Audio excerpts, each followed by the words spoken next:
Tushda qusish, ko'ngil aynishini ko'rish.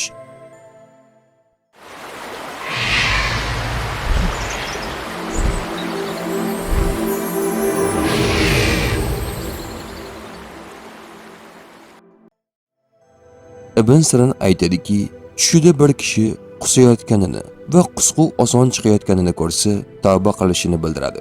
Agar qusishga qiynalayotganini va qusqi yana qaytib joyiga ketganini ko'rsa, tavbasidan qaytishi, oxiri azobga mubtalo bo'lishini bildiradi. Ba'zi ta'birchilar bo'yicha musibat va ziyon tortadi. Agar qusib, uni iste'mol qilayotganini ko'rsa, baxalligi sababli oilasiga hech narsa nafaqa qilmasligini bildiradi.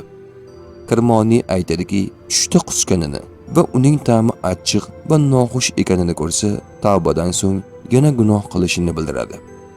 Qusish vaqtida qornidan bir narsa tiliga chiqqanini ko'rsa, bemor bo'lishini bildiradi.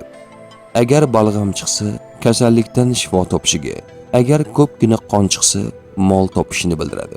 Agar safro chiqsa, ranjdan omon bo'lishiga, agar qornidan nimaiki bo'lsa, hammasini chiqqanini ko'rsa, halok bo'lishini bildiradi. Ja'far Sodiq aytadiki, tushdagi qusish 6 narsaga dalil: tavbaga, pushaymonlikka, g'alabaga, g'amdan qutulishga, omonatni qaytarishga, to'xtab qolgan ishlarni yurib ketishiga. Agar qusib, uni olganini ko'rsa, birovga biror narsa hadya qilishiga va yana uni qaytarib olishiga ishora bo'ladi. Tush ta'biri bashorat emas, barcha narsani bilguvchi yagona zot Allohdir. Ko'rgan tushlaringiz ta'birini bilmoqchimisiz? Unda kanalimizga obuna bo'ling.